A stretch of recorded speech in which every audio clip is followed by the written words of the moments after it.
Welcome to the fourth edition of the And Away They Joe show. Hello, hello. Joining me, we have, again, the Eclipse honorable mention photographer that also has awesome pictures on Twitter. You can follow her at Skim the Rail. Melanie, how are you today? Oh, that was cute. Thank you. I'm doing well. How are you? I try. I'm all right. Uh, I'm just still a little butthurt over the race because my girl didn't do so well. yeah, that San Francisco Mile. That was, looking at the forms. I mean, what we envisioned in the race, really, you can't argue with Neptune Storm class. He was the class in the race, and Kiwi's dream, though, his what I had mentioned about the turf form that uh, I wasn't right about that one, but No, I think we were all kind of questioning that. So it was like yeah. we weren't sure because his last turf win was in Santa Rosa in 2018. That's 2 years ago. That's a Hmm. long time to have a turf win. So, Yeah. but his speed held up, and we Yeah. had Camino del Paraiso was third, and Neptune Storm won the race, and Kiwi's Dream held on for second. So it was really interesting. Yeah, it was. And, he was working out really well. We talked about how well he was working out. And, Kiwi's Dream had the number one leading jockey at Golden Gate, JJ Hernandez. So, he was one, that you couldn't leave out as well. But I wasn't convinced with his turf form. But, he ran really well. And, if you keyed Neptune Storm with the top three in the All American, you would have hit the trifecta. So, Yeah, yeah, and Matt Dinnerman, if you're listening out there, that was a good call. We had him. I think it was a general consensus we had him, but not to win. So Matt, if you're out there listening, I'm sure people are cashing tickets while you have a smile on your face, right?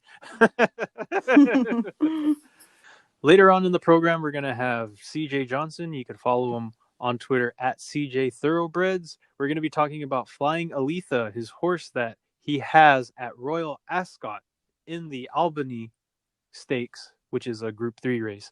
And Melanie, Ascot is a really, really nice track. Every time I see it, there's so much history behind it, and I know that mm. that's. I know you've been around the world and you've been to all these different tracks around the states. I was curious to hear what your top 3 tracks are. Oh gosh, there's just so many to choose from, but I'm gonna have to say, as far as my favorite racetrack and a track that just takes my breath away, no matter how many times I've been there, is probably going to be Santa Anita Park. I mean, the backdrop with the San Gabriel Mountains in the back is just, it will take your breath away. So I'm going to have to say Santa Anita Park is my favorite track. Mm-hmm. And then my second would probably be Belmont Racetrack. And I, something about just going up to the press box and looking down at Big Sandy and just seeing how ginormous the track is, and the paddock area has to be one of my favorites.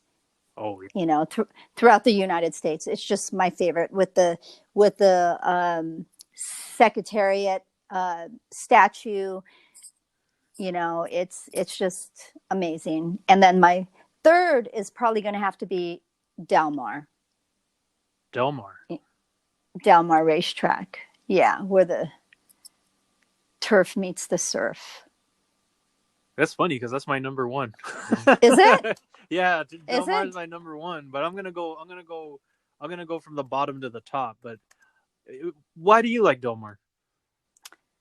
Del Mar, it's just the atmosphere there with the beach towns, and just being so close to the ocean. And just something about Del Mar, it's where the turf meets the surf. And I love the little restaurants outside of the track. And it's a tiny track, compared to Santa Anita Park. But yeah, that's going to be my third.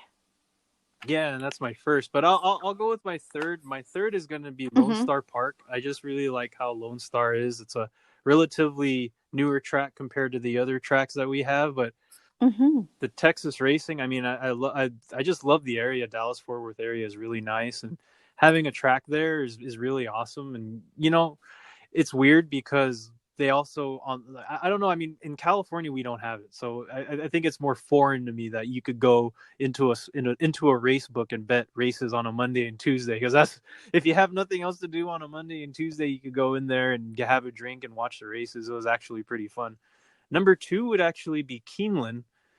There's something about Keeneland with the backdrop, or with the country in the background when you're watching the races. Mm-hmm. It was just so awesome to see, and just Lexington is a really nice town. I love that. I love the town. It's really cool, and there's a lot of stuff to do in Keeneland. I would say you could have, the food is great, and they even have people that take you on a trolley if you park really far. It's like a party atmosphere whenever I go there. That's why I love Keeneland. Keeneland is just, the racing's good. Keeneland is an experience like no other, I say. But I'm gonna have to spare everybody with Del Mar, because she already pretty much said why Del Mar is awesome. That's my number one Yeah. track, is Del Mar. Hard not to like. Hard not to like. Although I do have honorable mentions. I mean, Churchill, I didn't get to see them race. I was there before. It was when the Keeneland meet was going, so I don't think they were running Mm-hmm. Keeneland and Kentucky and Churchill at the same time. But that one I'm curious to see. But I've been there. You get to do the tour there. That's really nice. And Golden Gate Fields, that's my home track.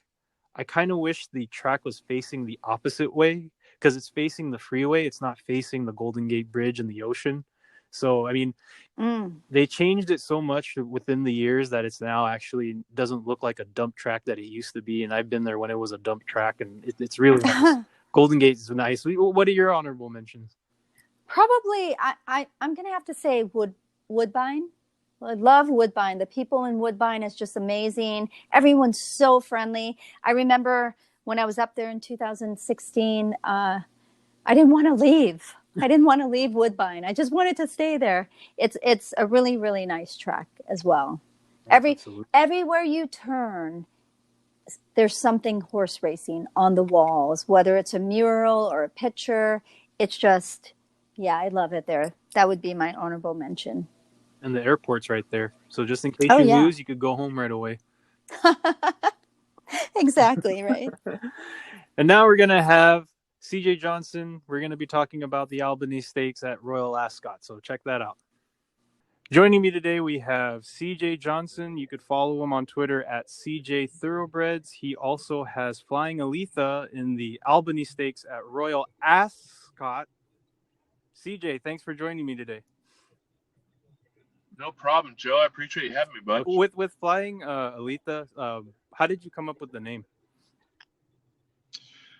She actually, so we have a very good friend who lives up in North Dakota. He was a shed row foreman when my pops was grooming horses back in the day in Arizona and Colorado. And he's a dear friend of ours, and his sister, her name was Aletha, and she passed away 2 years ago. And so he's a very old school horseman. I talk to him probably for 30 minutes every day. I mean, about, just hearing his point of view on different things and all that kind of stuff. So, and his sister was a flight attendant. And so basically it just, we told him, we were like, well, we'll name a filly after her for you. And we did it. And, she's like this filly now is like the pride of Richardson, North Dakota. They wrote 2 articles on her in the paper, like front page, I mean, their paper's not very big, but they wrote one, when we named her, because the editor of the paper was good friends with Aletha. And, so they wrote one then, and then after she won, they wrote another one, and I sent them pictures and all that kind of stuff. And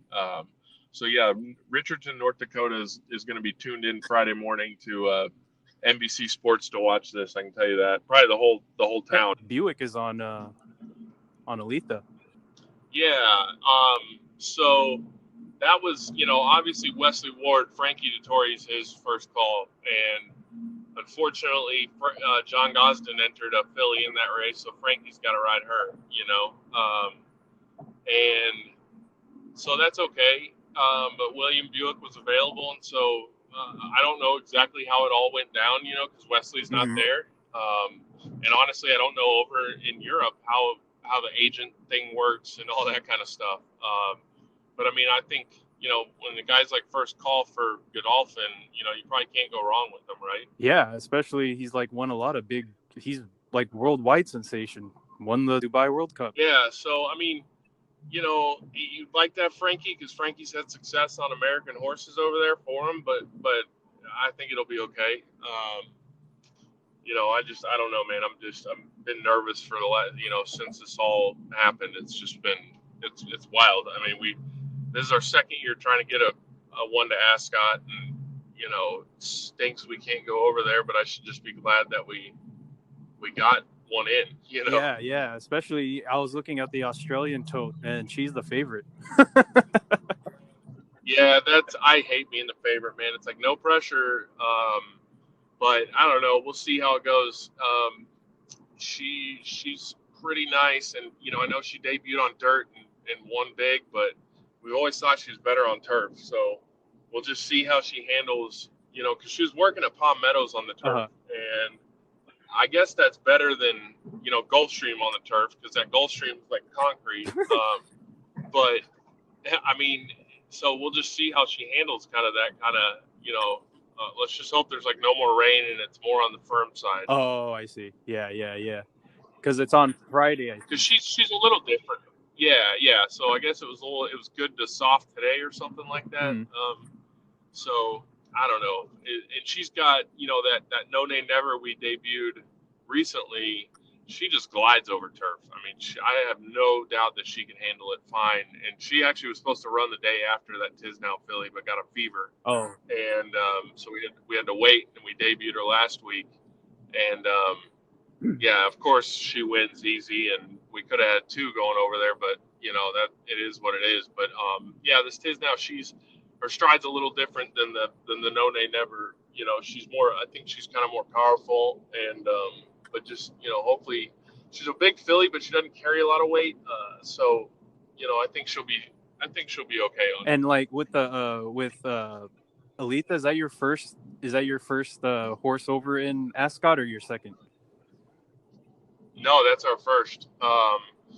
Like I said, we tried last year. Like we buy a couple with Wesley every year, with the goal of getting over there. And last year was the first year we started doing it, and those just didn't really pan out, and didn't fire early. We didn't even have a chance to run them early. And then so this year we bought 4 with Wesley. This Tisnow we bought July yearling sale at Facing Tipton, and she just all along was real early. And Tisnows aren't known for being precocious at all. Usually Tisnows take a while to come around, and she just did very well right off the bat. In her workouts on XBTV, we were watching them. We're like, my gosh, she might be really nice. This one workout she had, she was literally just toying with the workmate, going up and back, back and forth. She'd let her get in front by a length and then shoot back up and go in front of her. We knew we might have something. And then this No Nay Never, we bought her at Keedland in September, and actually Wesley bought her, and he called us and he goes, hey, I just bought this No Nay Never filly. You guys want to come look at her and take a third of her? And we're like, yeah, well, okay. So we looked at her and we're like, and all along that No Nay Never, she was our Ascot horse from the get-go. She's just a rocket and was going to be early. And like I said, unfortunately, because of the fever, we didn't have time. But after she won last week, we're actually considering sending her over to France for a race in like middle of July. Oh wow! This year? Yeah. I think it's at Chantilly, and it's it's a nice 2-year-old race over there. So. Oh my God! I mean, it's hardly ever often. All of a sudden it's kind of it's kind of crazy being 2 for 2 with your 2-year-olds, and then you still got like 9 left to debut. Yeah. The bar has been set high, and we still got 9 more 2-year-olds to go. That's in that partnership, and then we have one that's a homebred that is actually with Mark Cassey, going up to Woodbine. So. Oh wow! So you have like a lot of different connections with different trainers then around the world. Yeah, we've and that's I'm not even gonna get started on this one, but we bought a Flintshire filly over in England, and we're gonna keep her over there and train her. But anyways, this yeah, we like to use different trainers. We don't really believe in putting every single horse of yours with one Mm-hmm. trainer. It's just, certain trainers have their strengths, and if it's not working out with them, we'll move them to someone who we think it is going to work out with, and might train that type better. Yeah. Wow, that's really interesting, because that's a lot. It's like a lot of different ones that you have to work with, but to find the right one. Oh man, yeah. Imagine trying to buy, at a yearling sale when you've got 5 trainers there all looking, and you're trying to make sure no one's on the same horse, and you know what I'm Mm-hmm. saying? It's we call it herding cats. Like, it's just literally you gotta like split up, and I'll take one trainer, Dad will take another, and then our other guy who works with us, he'll take another one, and we just make sure we don't trip over each other. Because everyone likes their different kind, but sometimes they do end up on the same horse. So Yeah, because like I remember you had also Colonel Sampson at Golden Gate in the El Camino Real, like what, a couple years ago? That was a while ago. yeah, it was a long time ago, and he won the Gold Rush, and then we put him in the El Camino Real. Well, we sold 75% of them to Barber and Wachtel after the Gold Rush, and then we put him in the El Camino Real, and they controlled him, so they wanted to send him to Mark Casse, which is fine, and he went to Woodbine and did well up there. Didn't win again, but got beat by a nose by a Group 2 winner and all that kind of stuff. So yeah, it's and so that was kind of how we started our relationship back with Casse. And so the one we're sending up to him at Woodbine is actually Sampson's half sister by Tourist. Oh, by Tourist. Wow. So that's a lot of Yeah. turf then. Yeah, we hope so. It's kind of that same cross as Sampson was, because Tourist is the son of Tisnow, and so was Colonel John. Yeah, that's right, Colonel John. That's why I was trying to remember who it was. Yeah.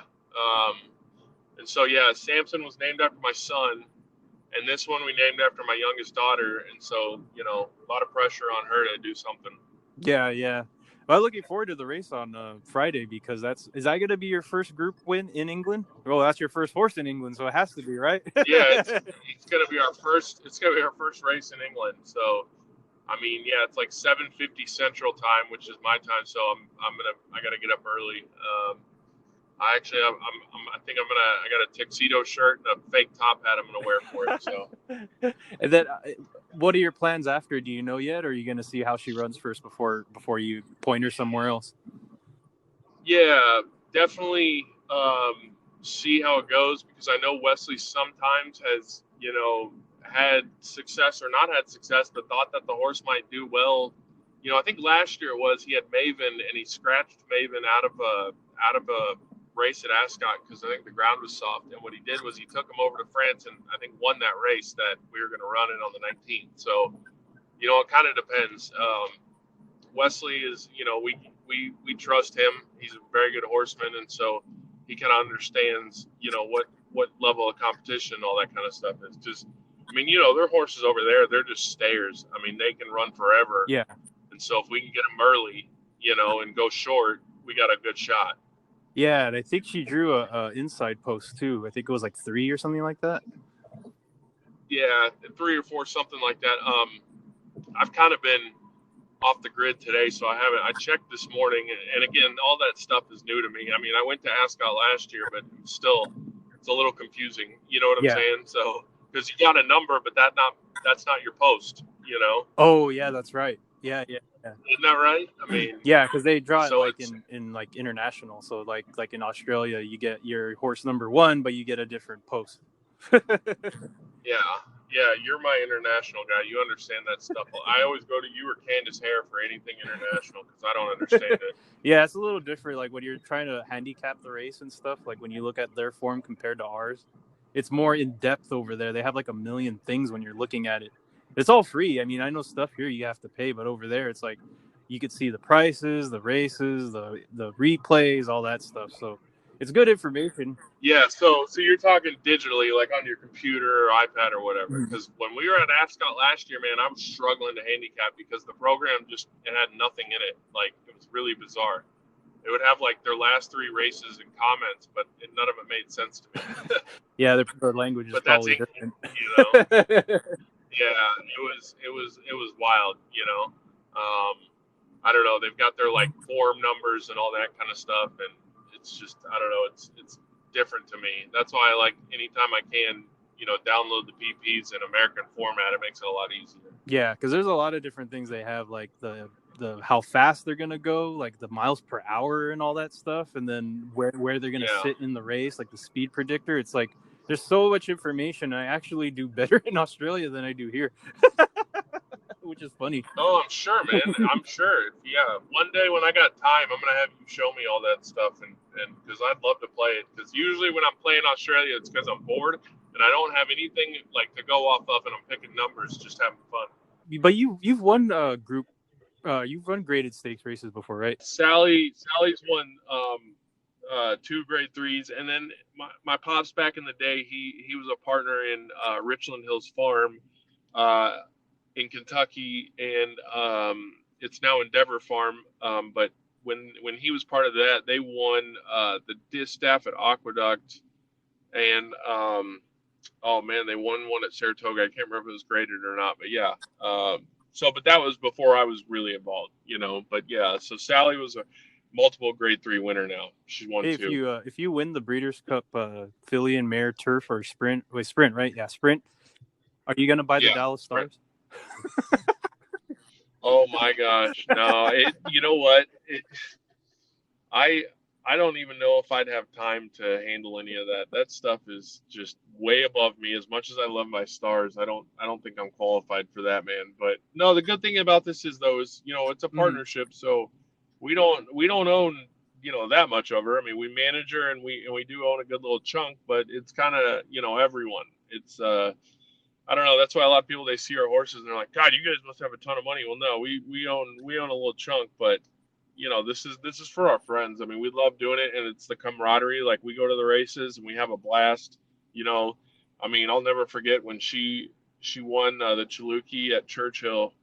We had a handful of partners there, and it was the greatest thing ever to them and to me. I mean, it was like I was crying. I mean, really, because it was a long road.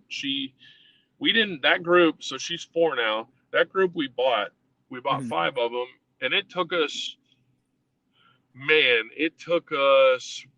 no one broke their maiden until like May of their 3-year-old year, I think it was. Wow. Yeah. You know what I'm saying? It was just setback after setback, and then you want to do what's right by the horse, always, and we always do what's right by the horse. We're never going to rush anything. A little issue here. Sally actually had throat surgery at one point. We knew she was going to be nice. She debuted and got 3rd at Churchill. Had a little throat issue. Had surgery. I mean, we sent her to WinStar. We put her in the hyperbaric chamber. We didn't just cut any corners at all, and it wasn't even that bad. But we did it right, and she's paid us back. But it's frustrating when you're having to tell these guys who just buying in on horses for the first time. Guys, sorry, we think this one's going to be nice, but look, we got to do this. She's going to be laid up for a couple months, few months, whatever it was, and then she comes back to Gulfstream and gets, ends up running against Dunbar Road. Like, oh, yeah. Great, and so then finally we get her back to Churchill where she breaks her maiden. And as soon as she did that, I mean, we just sat there and we were like, okay, we got something nice here, and then she won an allowance, and we tried her 2 turns and she just didn't run, because we always thought she'd be an Oaks type filly, at that distance. I mean, curling out of a more than ready mare, you're thinking classic distance, right? Well, it just turns out, it took us 2 tries going 2 turns. She just does not like 2 turns. I mean, that's all there is to it. And so finally we smartened up and we said, let's just keep her 1 turn. And so the Hurricane Birdie was actually the first time cutting back to less than a mile, and we weren't sure, how she'd do. And sure enough, she walks out of the gate like she always does. She's not even on the screen. And then, and credit to Edgar Prado, a lot of jockeys, when they break that slow, they'll start rushing them and kind of hitting them and rush them off their feet almost. And Edgar just let her settle and get in stride, and he didn't rush her at all once she broke slow. And so she, reacted to that well and starts, getting moving, picking up pieces, and sure enough, in the turn, finally jumps on the screen, and you see, like, at the turn, I really thought it was over, and then mid-stretch, I knew it was over, you know, because once she starts moving, I mean, she rolls. It's it's absolutely crazy. Like when you see them wind up like that, and then that's it. They're gonna win. Yeah. You don't see too many horses do that these days, you know. And she just, once she hits the top of the stretch and starts moving, and you don't even have to hit her with the whip. Nope. You might tap her or show it to her. That's it. And that's what we tell the, you know, Edgar and Corey, who have won both stakes on her. Corey Lannery, like we told him, we were like, look, you don't have to hit her. You really don't. She knows what to do. Just get her going. Maybe show her the whip or whatever, but just don't smack her, because she doesn't. She's smart. She's super smart. You know, and it's a very, very nice you know, nice thing to have with a filly. I've kind of noticed this. You know, when you got a smart one, you know, the talent helps, but when you got a smart one, that makes it that much easier when they know their job. You know, she walks out and looks at the track and knows it's time to go. I remember in the Chaluki, she looked out. They were saddling her, and someone walked by, and she just, you know, eyed this filly up and down and was like, "You're not beating me today." You know, you could see it in her eyes. Oh my God. Oh yeah. When you see that, that's the most crazy thing, because you don't think that horses think like that, but they do. Oh, 100% they do. Yeah, people talk about it. They're like, they've got that eye, you know, and you notice it in some. And she definitely has it. She had her head cocked, and you could see her eyeball. Her head was focused straight, and you could see her eyeball following this other filly walking past her. And you know what's crazy is, like, a lot of those, like, even like Zediata and Winks and all those, like, you just know, like, what the way they run like that. They're smart. They know it's going to be really tough to beat them. So I'm sure it's really exhilarating to have a filly that'll do that for you. Yeah, no, it really is. And, you know, she's got such a good strong turn of foot, and it's sustained, that she doesn't necessarily need to have a blazing fast pace in front of her. You know, she can still close that ground, and her like I said, her sustained run is so serious that, you know, even if those horses aren't doing it, you know, fast, that she can still make it up. Yeah. Like just the stride and seeing all that, like you could just see it. It's like when you know, when you're watching a race, like especially if you're betting and you know they're done. But this one, when you watch it, it's like, oh yeah, 100%. I have a chance. Yeah, no, absolutely. That's what I mean, it's, yeah, they went fast in the Hurricane Birdie, but, you know, it was pretty quick in that one, I'll tell you that. But I still think, even if they were, I mean, she won by 2.5 lengths. Even if they weren't going as fast, you know, she's still winning. But yeah, I know what you're saying. Yeah, I mean, I can't compare it to Zenyatta at all, but it's similar, you know. Oh yeah, even similar is good. You just need that. As long as you have that, it's good. She'll be winning. I mean, that sustained long run, you know, that when they're closing, that it's like, oh man, you kind of always have a shot. You know, with a lot of closers, they're real pace dependent. Oh yeah, especially when you have like the big rabbit out there. Yeah, no, 100%. And unfortunately, we don't have a rabbit. You know, we don't have a good horse that can go wear it down for us. So we gotta, you know. But I think, you know, in the Madison, there's going to be some really, really nice sprinters in there. I mean, because no one's been able to run in a good sprint. Well, I mean, that race at Churchill a few weeks ago was a good sprint race. But it'll be, you know, there's going to be a lot of speed in there. You know, there is. And so she ran at Keeneland in a maiden special weight. I think it was a sloppy track, if I remember correctly, or good. And we went 2 turns, and she still ran okay, you know. That was before she even broke her maiden. That was like April of last year. And she ran okay. So, you know, we know she'll get over that footing okay. Yeah. Thank you, CJ, for your time. And I'll be wearing my top hat, I'm sure, in my tuxedo at like 4 a.m. to watch Flying Aletha race. I hope you are too. Oh man, yeah. I got my tuxedo shirt and my plastic top hat. But man, yeah, that's gonna be an early morning for you. So if you need me to like text you to wake you up or something before the race, I'll be happy to. Yeah, and I hope your top hat has a rabbit in it. Yeah, I need to pull a rabbit out of the hat to win No, this no, one. I'm sure she'll win. We've got you. All of us on Twitter will be rooting for you. Trust me. Oh, I appreciate it very much. And anytime you want me to come back on, I'll be All happy right. to do Thank you so. so much, CJ. We're all set. And they're off. Good start from a Lime from up between horses. Her stablemate Flying Aletha goes after her, and Flying Aletha lands a narrow lead over Lime, who's racing from second. Great Warrior gets away in good shape, 3 wide while third, followed by Baby Mo. Next at the rail and Whistler Dixie, then Renita, and Danessa Ladies at the back. They leave the backstretch and move around the far turn. Team Ward is 1-2. Flying Aletha leads by a neck. Lime at 2-5 is creeping closer second. Baby Mo strides into third, back to fourth and inside Whistler Dixie. Backpedaling a touch is Great Warrior, then Renita and Danessa Lady. To the top of the stretch they run with a quarter of a mile left to go. Prado shakes the reins at Flying Aletha. She still has the lead. Lime still under confident handling while second. Down the center and Baby Mo. Whistler Dixie up the inside. Eighth of a mile from home. Flying Aletha still finding up front here. She leads by 3. Lime is second, but she can't reach her barn buddy. Flying Aletha 7-2 and home a winner under Edgar Prado for CJ Thoroughbreds by 5 in the end. Lime is second, third Whistler Dixie, and Baby Mo finished fourth. That was Peter Aiello from Gulfstream Park calling Flying Aletha's maiden win. Have you seen the race yet? No, not yet. I need to watch that. Oh, you need to watch it before you get to see her win at Royal Ascot on Friday. You definitely got to see it. She just ran them off their feet. And speaking of Ascot, we're back to Ascot again. I'm sure you've seen the British racing over the years, and I'm curious to hear what your favorite Ascot moment was.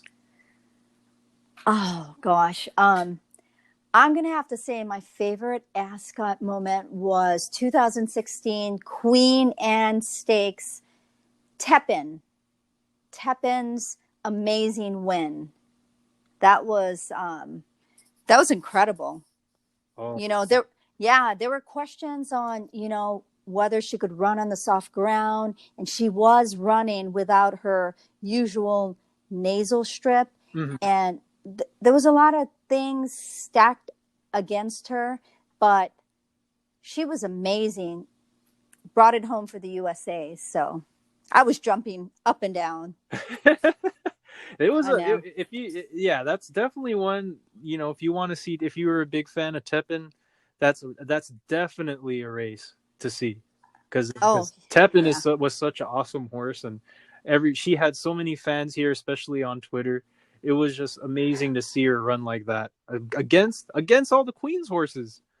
Exactly. Yeah, it was such an amazing race, and I was lucky enough to see her win and at Derby weekend. Mm-hmm. When she won the Churchill Distaff Turf Mile, I was lucky to see her run there, and then going off and winning the Queen Anne Stake, and then in September I got to see her at Woodbine. I got to see her beat the boys in the Woodbine Mile, so that was a good run for her. So I think everybody was a big Tepin fan.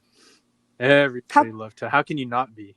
I was going to say, how could you not be? She was amazing, and I actually just watched it again today. The race, she was just incredible. Yeah. That was another one. I watched that today too. It was pretty interesting. My favorite, and I guess I'm biased because I watch a lot of Australian horse races, is Black Caviar's win in the Diamond Jubilee in 2012. It was just she was going awesome. After, she was keeping the streak alive, and she almost lost that race, but she won it for Australia. It was Australia's biggest moment in horse racing, I think, next to Winx, and unbeaten. That was it's hard to keep a streak like that. And by a nose too. By a nose. It was if you haven't seen Black Caviar, just watch that race. And if she doesn't convince you then of what she was one of the greatest horses in the world, then I don't know what to tell you. I know. That was incredible. It was just so incredible, man. That was a 20-second win, right? Race win. That was Yeah, I think that I'm pretty sure that was the race where she went out. That was it. That was after that race. No. She had a couple more races No, after. she did after. But that was her first win over, outside of Australia. But Yeah, and that's that. Taking beating the Brits in with a horse like that, it was just incredible because they're bred for the turf. They're bred for that. These European horses are really good. A lot of them come from Europe and come to the U.S. and you see a lot of them win. So oh it's yeah. actually really crazy to see one of ours win, or I'm sorry, I'm not Australian, but an invader Yeah. come in and win that race. Right. So That was a good one though. I got to tell you. Yeah. 2012 Diamond Jubilee. That was a good one. yeah. I say Brett, one of the best sprinters in the world. But we all have. I'm curious to hear what everybody else's Ascot moments are. So if you have one, you could go ahead and tweet me at Joe or at and underscore away they Joe, and we could discuss it along with Melanie, right? If she has the time. Oh yeah, no. Yeah, tag me in there. I always like talking horse racing. Yeah, and be sure to check out Melanie's Twitter at Skim the Rail and check out her pictures. Again, Melanie, thank you so much for joining me today.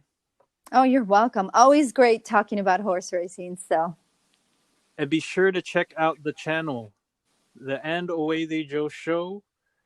We do shows 2 times a week, and depending on when I have time to do it, it's going to be probably Tuesday and Friday is the set in stone schedule for me for what I have, give or take a day, because we all have jobs, right? But that's what I'm trying to right. do here, and you can follow the podcast. Be sure to have a follow here on anchor.fm/and_away they Joe, all one word.